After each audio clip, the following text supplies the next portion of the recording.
Siklus menstruasi bisa memanjang, bisa memendek, terlambat, dan lebih cepat dari biasanya. Hal tersebut dapat terjadi karena adanya perubahan hormon. Nah, biar makin jelas, yuk simak hormon apa saja sih yang mempunyai peranan dalam siklus menstruasi di video ini hingga selesai.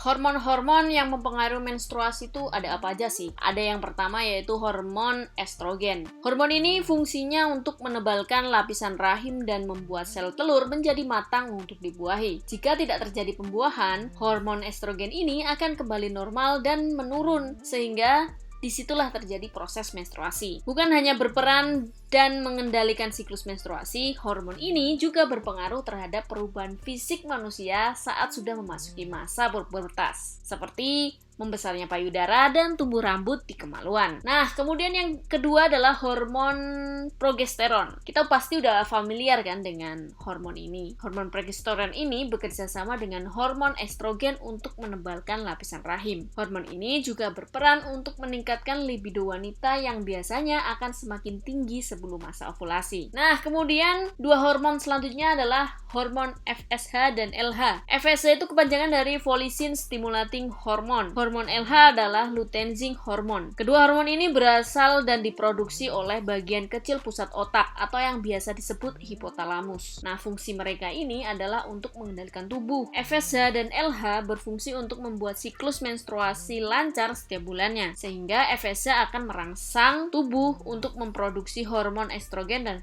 progesteron. Kemudian si LH akan berfungsi untuk memicu ovulasi. Lantas apa sih hubungannya hormon ini sama siklus menstruasi? Nah, akibat perubahan hormon dalam tubuh, siklus menstruasi menjadi tidak teratur. Hormon menstruasi dapat berubah karena beberapa hal seperti stres, kelebihan berat badan, diet yang ekstrim, gangguan hormon tiroid, memasuki masa menopause, menyusui, pemakaian alat kontrasepsi, penyakit degeneratif dan autoimun, serta gangguan rahim. Beberapa faktor risiko di atas tadi yang sudah kita sebutkan sangat berpengaruh pada produksi hormon menstruasi yang menyebabkan ketidakseimbangan dan kekacauan yang berdampak pada siklus menstruasi. Sebagai contohnya nih, ketika wanita mengalami stres, maka tubuh akan gagal memproduksi LH, luteinizing hormone. Nah, luteinizing hormone ini yang berfungsi sebagai pemicu ovulasi. Pada dasarnya, hormon adalah pembawa pesan kimiawi yang mengendalikan alat vital dalam tubuh termasuk siklus menstruasi. Ada beberapa hal yang bisa sahabat Yuspin lakukan untuk menyeimbangkan hormon dengan melakukan beberapa hal ini. Yang pertama adalah mengkonsumsi protein dengan kadar yang cukup. Agar kecukupan asam amino terpenuhi di dalam tubuh, maka sahabat Yuspin bisa mengkonsumsi makanan tinggi protein seperti ikan, daging, kacang-kacangan, dan telur. Makanan dengan protein yang tinggi dapat menahan sahabat Yuspin dari rasa lapar, sehingga dapat mengurangi resiko lemak tertimbun yang dapat membuat hormon dalam tubuh menjadi berlebih. Kemudian yang kedua adalah menjaga berat badan. Sahabat Yuspin dapat menjaga berat badan dengan cara makan yang sewajarnya saja.